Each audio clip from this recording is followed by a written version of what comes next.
Halo semuanya, sebelumnya perkenalkan nama saya Anita Sari dan NIM 1230706.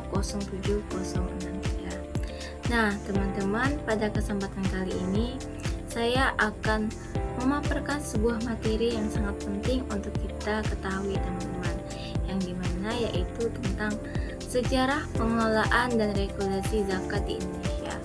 Nah, kira-kira bagaimana sih sejarah pengelolaan zakat yang ada di Indonesia dan aturan apa saja yang mengatur zakat yang ada di Indonesia? Nah, untuk itu jangan lupa saksikan video ini sampai selesai. Nah, baik teman-teman, sekarang kita masuk ke pembahasan yang dimana kita wajib tahu dulu nih, apa itu zakat? Nah, zakat secara bahasa berarti suci, berkah, tumbuh, dan bersih. Namun secara istilah, zakat adalah sejumlah harta tertentu yang wajib dikeluarkan oleh setiap muslim yang mampu dan kemudian diberikan kepada golongan yang berhak menerimanya. Nah, di dalam Islam, zakat itu terbagi menjadi dua jenis. Yang pertama ada zakat fitrah dan zakat mal. Zakat fitrah ini dikeluarkan pada setiap akhir Ramadan oleh setiap muslim. Sedangkan zakat mal itu dikeluarkan bisa dalam berbentuk harta seperti emas, perak, perdagangan, pertanian, dan lain-lain. Nah, kemudian ada pun dasar hukum zakat, yaitu tertera pada surah Al-Baqarah ayat 43 yang berbunyi, dan dirikanlah sholat, tunaikanlah zakat.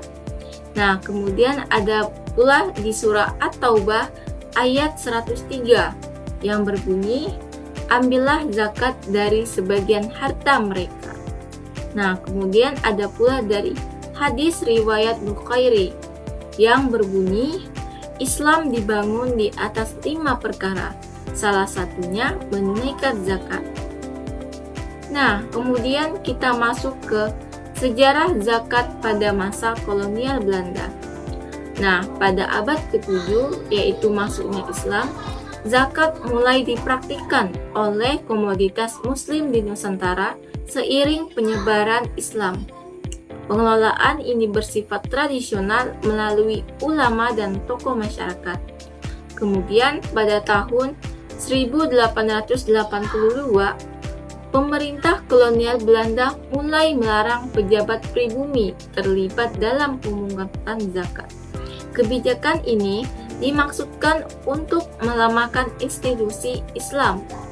Nah, kemudian pada tahun 1905, yaitu Ordonansi pemerintah kolonial, Belanda menerbitkan peraturan yang secara resmi melarang pemerintah ikut campur dalam pengumpulan dan pembagian zakat, yang artinya menyerahkannya sepenuhnya kepada masyarakat. Nah, kemudian pada tahun 1930-an, meski dilarang intervensi kolonial, umat Islam tetap menjalankan zakat secara mandiri melalui masjid, pesantren, dan lembaga keagamaan lokal. Nah, kemudian kita masuk ke zakat pada era kemerdekaan, yaitu pada tahun 1945 sampai 1968.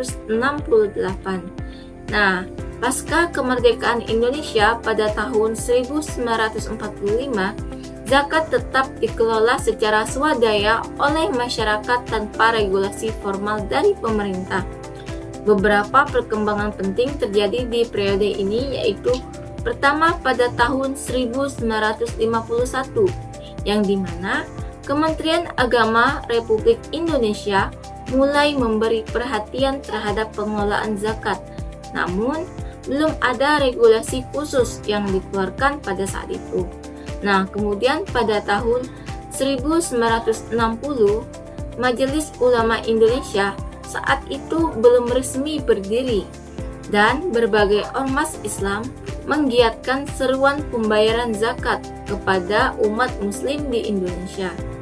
Nah, kemudian pada tahun 1964, pemerintah Republik Indonesia melalui Kementerian Agama mulai menyusun draft peraturan tentang pelaksanaan zakat, namun belum berhasil disahkan menjadi undang-undang.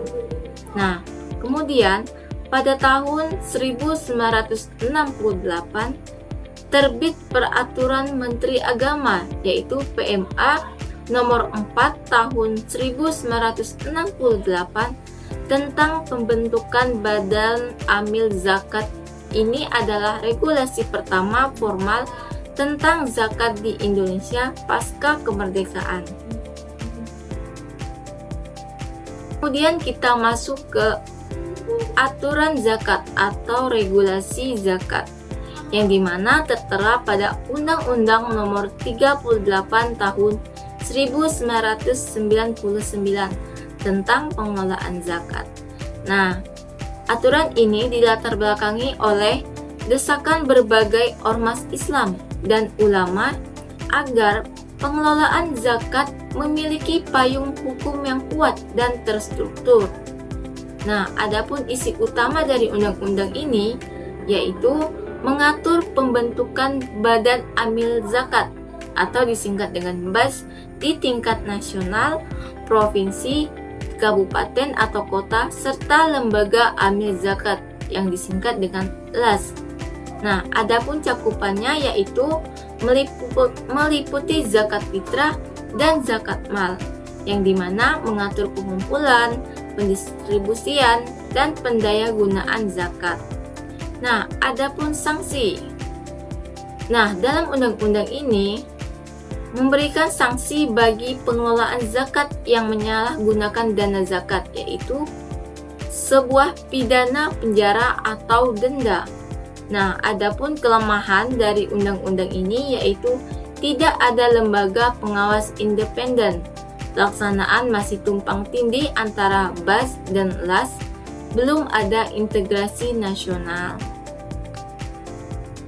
Nah, kemudian kita masuk ke pembentukan Basnas dan perkembangannya. Apa itu Basnas? Basnas itu adalah Badan Amil Zakat Nasional. Basnas dibentuk berdasarkan keputusan Presiden nomor 8 tahun 2001 sebagai lembaga pemerintah non-struktural yang berwenang melakukan tugas pengelolaan zakat secara nasional.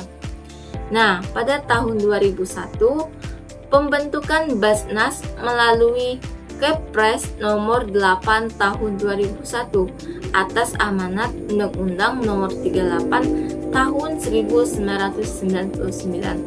Kemudian, pada tahun 2004, Basnas mulai beroperasi penuh dan melakukan pengumpulan zakat dari ASN di kementerian atau lembaga pusat. Kemudian, pada tahun 2008, Basnas mengembangkan program pendayagunaan zakat berbasis pemberdayaan ekonomi umat. Nah, kemudian pada tahun 2011, Undang-Undang Nomor 23 Tahun 2011 memperkuat posisi Basnas sebagai koordinator pengelolaan zakat nasional. Kemudian, pada tahun 2015, Basnas meluncurkan Sistem Informasi Manajemen Zakat, yaitu SIMBA, untuk transparansi dan akuntabilitas. Nah, kemudian seiring berjalannya waktu, pada tahun 2020 hingga sekarang, digitalisasi zakat yaitu seperti platform zakat online dan integrasi Basnas dengan ekosistem keuangan syariah. Nah, kemudian kita masuk ke regulasi Undang-Undang Nomor 23 Tahun 2011 tentang pengelolaan zakat. Nah, adapun undang-undang ini dilatar belakangi oleh Undang-Undang Nomor 38 1999 dianggap tidak lagi memadai dan diperlukannya regulasi yang lebih komprehensif untuk mengoptimalkan potensi zakat nasional yang sangat besar. Nah, adapun penguatan Basnas yaitu Basnas dikukuhkan sebagai lembaga pemerintah non-struktural yang berwenang melakukan pengelolaan zakat secara nasional dan berkoordinasi dengan LAS.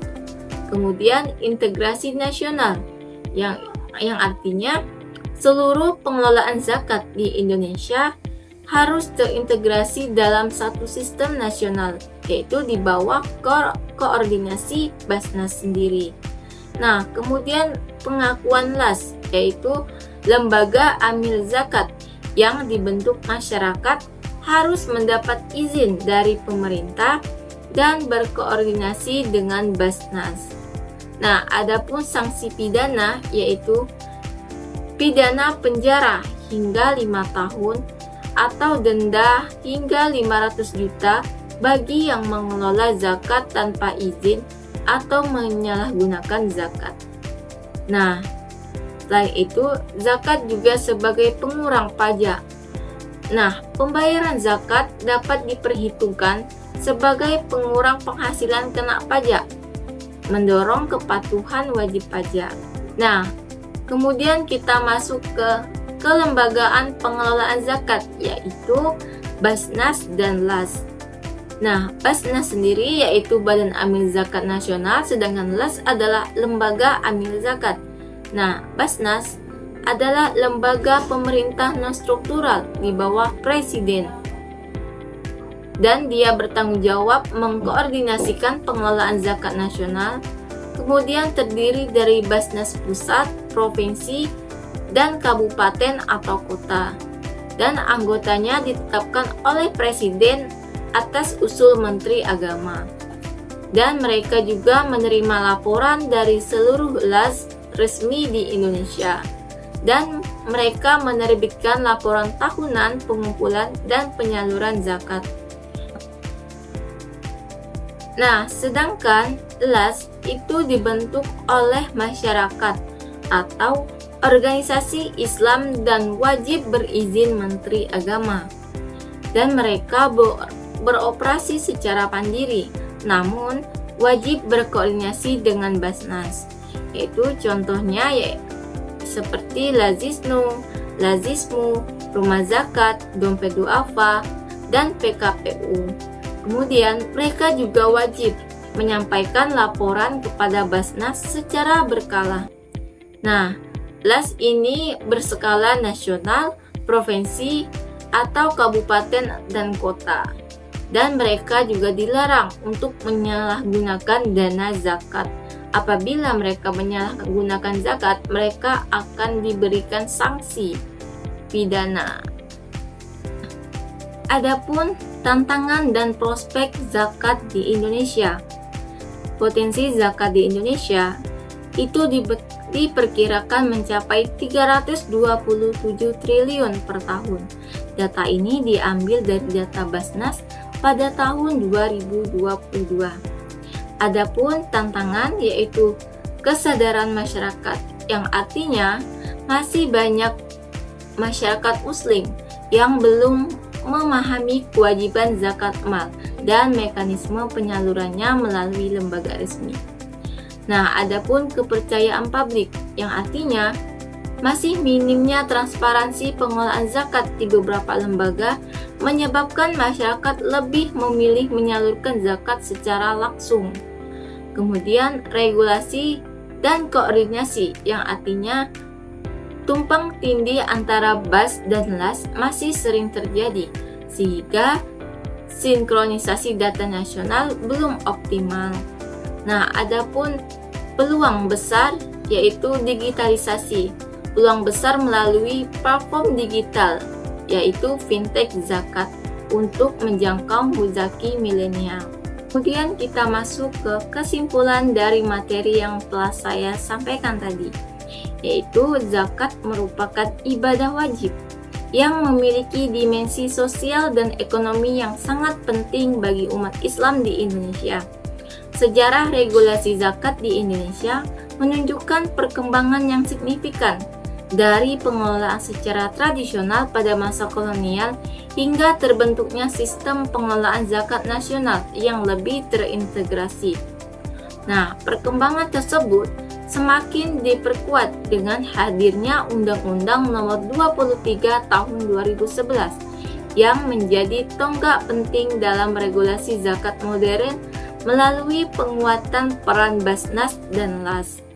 Nah, meskipun Indonesia memiliki potensi zakat yang sangat besar, mencapai sekitar 327 triliun per tahun, realisasi penghimpunannya masih belum optimal, sehingga diperlukannya sinergi antara pemerintah, lembaga pengelolaan zakat, dan masyarakat. Oleh karena itu, digitalisasi layanan zakat serta peningkatan kepercayaan publik menjadi faktor kunci dalam mengoptimalkan zakat sebagai instrumen untuk meningkatkan kesejahteraan umat. Baiklah teman-teman, itulah materi yang dapat saya sampaikan. Semoga materi yang saya sampaikan tadi bisa bermanfaat bagi kita semua. Kurang dan lebihnya saya mohon maaf. Akhir kata, wabillahi taufiq wal hidayah. Wassalamualaikum warahmatullahi wabarakatuh.